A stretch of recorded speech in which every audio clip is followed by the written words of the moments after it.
Hello मेरे प्यारे बच्चों, कैसे हैं आप सब। आशा करती हूँ आप सब बहुत अच्छे होंगे। सो बच्चों, आज आपकी हिंदी व्याकरण की क्लास 6 का चैप्टर नंबर 6 स्टार्ट करते हैं। आपके चैप्टर का नाम है बच्चों शब्द निर्माण समास। आज हम समास पढ़ेंगे जो हमारे शब्दों के निर्माण से बने हैं। ओके, तो चलिए क्लास को स्टार्ट करते हैं।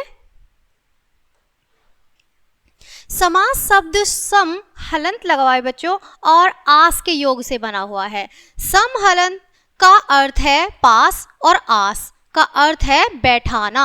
ठीक है, संधि में तो दो शब्दों के बीच ध्वनियों का मेल होकर दोनों शब्द एक बन जाते हैं। जब बच्चों संधियां होती हैं उनमें तो क्या होता है कि जो दो शब्द हैं वो मिलकर एक बन जाते हैं, लेकिन समास में दो शब्दों को पास पास बिठाया जाता है। जो समास होते हैं उनमें दोनों शब्दों को पास पास बिठाया जाता है, वो मिलकर एक नहीं बनते हैं, मिलान नहीं होता है। संधि का मतलब तो होता है बच्चों मिलान करना, लेकिन समास में होता है पास पास बिठाना। ठीक है, इस प्रकार हम कह सकते हैं कि दो संधद पदों को आसपास लाकर सार्थक शब्द बनाना समास कहलाता है। क्लियर है बच्चों, आगे देखेंगे। जब दो शब्दों को पास पास लाकर एक शब्द बनाया जाता है तो उनके बीच के कई शब्दों का लोप कर दिया जाता है। जैसे बैलों के द्वारा चलने वाली गाड़ी, तो क्या होगी बच्चों, वो बैलगाड़ी। क्लियर है। जहां दो राहें मिलती हैं उन्हें क्या कहेंगे बच्चों, हम दोराहा। जहां दो राहें एक साथ मिल जाती हैं उन्हें क्या कहेंगे, दोराहा। ठीक है। वन के अंदर बास, वन के अंदर जो वास किया जाता है, जहां निवास कह सकते हैं, उसे वास किया जाता है, उसे क्या कहेंगे हम, वनवास। क्लियर है बच्चों, आगे देखेंगे। आम का चूरा, तो क्या कहेंगे बच्चों, आम के चूरे को अमचूर। ठीक है, क्लियर है। इस प्रकार पास पास लाकर बनाए गए यौगिक शब्द को समास पद या समस्त पद या समास युक्त शब्द कहते हैं बच्चों। क्लियर है। समास विग्रह, ओके, आगे देखेंगे। समास युक्त शब्द के जुड़े हुए शब्दों को अलग करने की क्रिया को समास विग्रह कहते हैं। अब हम ये क्रिया किस तरह से देखेंगे, आइए यहाँ पे कुछ तालिका दी गई है, उनके द्वारा हम अच्छे से समझेंगे। ओके,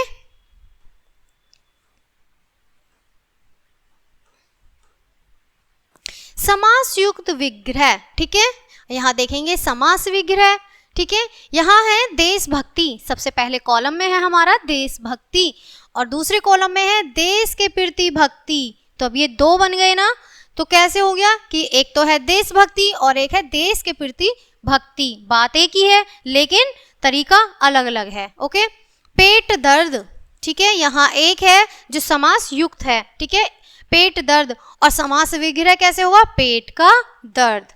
ठीक है, अब यहाँ है पवन चक्की और यहाँ समास विग्रह कैसे होगा, पवन से चलने वाली चक्की, वो भी एक ही बात होगी। ठीक है, आगे देखेंगे गगन चुंबी और यहाँ पे देखेंगे गगन को चूमने वाला।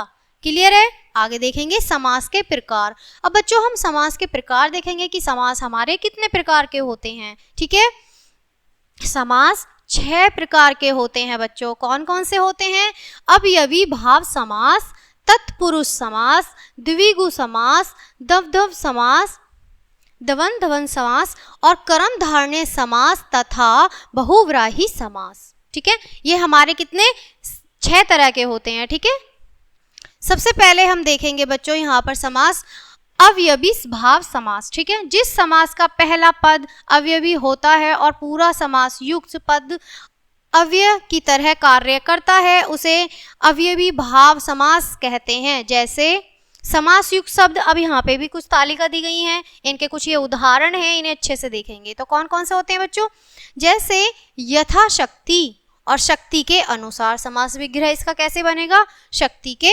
अनुसार। अनजाने, तो अनजाने कैसे होंगे बच्चों, यहाँ पर हम समास विग्रह करेंगे बिना जाने हुए, जिनको हम जानते हैं तो अनजाने मतलब बिना जाने हुए। आजीवन, आजीवन को कैसे विग्रह करेंगे हम, जीवन भर। आजीवन का मतलब ही जीवन भर होता है। ठीक है, हाथों हाथ, हाथ ही हाथ में, ये होगा इसका विग्रह। आगे चलते हैं, अब देखेंगे तत्पुरुष समास। ठीक है, आइए इनके कुछ उदाहरण भी देख लेते हैं। सबसे पहले हम जानेंगे जिस समास का दूसरा पद प्रधान होता है और पहला पद विशेषण होता है, विशेषण का कार्य करता है, उसे तत्पुरुष समास कहते हैं। आइए इसके कुछ उदाहरण देखते हैं हम। शरणागत, सबसे पहले हम समास युक्त शब्द देखेंगे शरणागत, और समास विग्रह देखेंगे शरण में आया हुआ। शरणागत को क्या कहते हैं हम? शरण में आया हुआ। जो व्यक्ति शरण में आ गया है उसे हम शरणागत कहेंगे। क्लियर है? गिरकट, सॉरी ये है बच्चों गिरकट, ठीक है। और इसको समास विग्रह में कैसे करेंगे अब हम? ग्रह गांठ को काटने वाला, यानी ग्रह है गांठ, ठीक है, गांठ को काटने वाला, ठीक है। चिड़ी मार, अब यहाँ पे समास युक्त है शब्द हमारा चिड़ी मार, और समास विग्रह है चिड़िया को मारने वाला, ठीक है। यहाँ है डिब्बा बंद, ठीक है, जो हमारा समास युक्त शब्द है वो है डिब्बा बंद, और विग्रह हो हमारे डिब्बे में बंद, ठीक है, जो डिब्बे में बंद है उसे है डिब्बा बंद। क्लियर है? अब देखेंगे द्विगु समास। थर्ड है हमारा बच्चों द्विगु समास। जिस समास में पहला पद संख्यावाची हो या पूरा समास समूह या समाहार का बोध कराए उसे द्विगु समास कहते हैं। जैसे अब यहाँ पर हम देखेंगे अपनी तालिका में उदाहरण के रूप में समास युक्त शब्द है हमारा पंचवटी, और यहाँ पर समास विग्रह होगा 5 वाटिकाओं का समूह। जहां पर 5 वाटिकाएं मिलती हैं उसका समूह बनता है, उसे पंचवटी कहा जाता है, ठीक है। यहाँ होगा बच्चों चौराहा। चौराहे को क्या कहेंगे हम? 4 राहों का समाहार, यानी कि जहां पर 4 राहें, 4 रास्ते आपस में एक जगह आके मिलते हैं उसे हम चौराहा कहेंगे, ठीक है। अब यहाँ पे देखेंगे हम अठवारा, ठीक है, समास युक्त शब्द है अठवारा, और विग्रह होगा इसका 8 वारों का समूह। जहाँ पे 8 चीजें हैं 8 वारों का समूह अठवारा होगा। अब यहाँ देखेंगे बच्चों हम त्रिलोक, तो त्रिलोक को विग्रह कैसे करेंगे हम? 3 लोकों का समाहार। जहाँ पर 3 लोक एक साथ होते हैं वो क्या होगा बच्चों? समाहार, 3 लोकों का समाहार।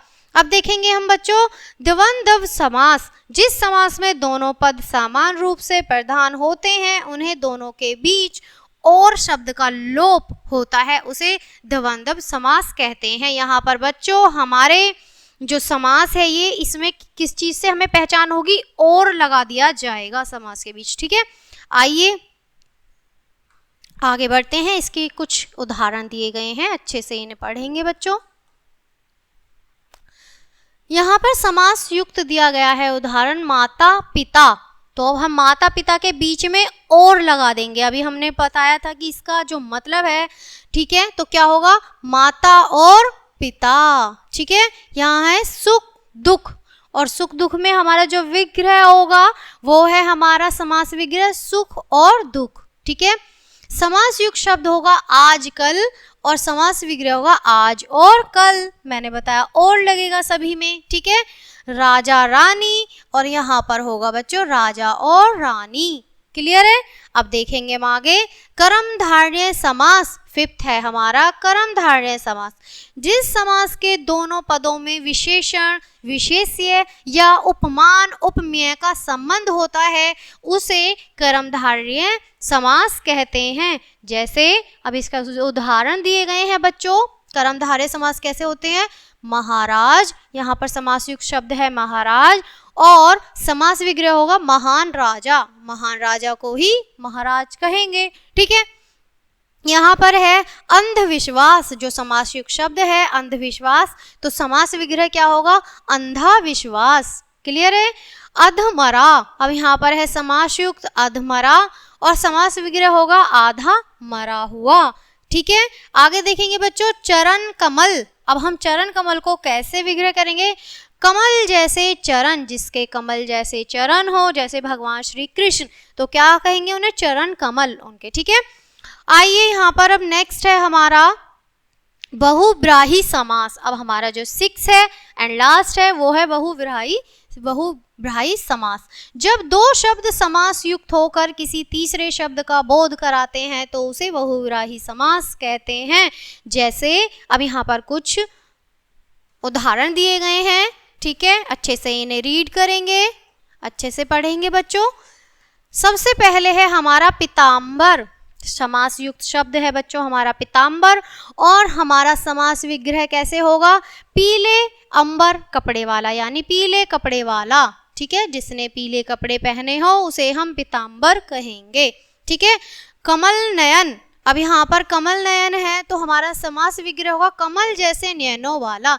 जिसके कमल जैसे नैन हो, आंखें हो, नेत्र हो, वो होगा कमल जैसे नयनों वाला। ठीक है। मुंह तोड़, यहाँ पे अगला है बच्चों हमारा मुंह तोड़ समासयुक्त शब्द, और इसका जो समास विग्रह होगा वो होगा मुंह को तोड़ देने वाला।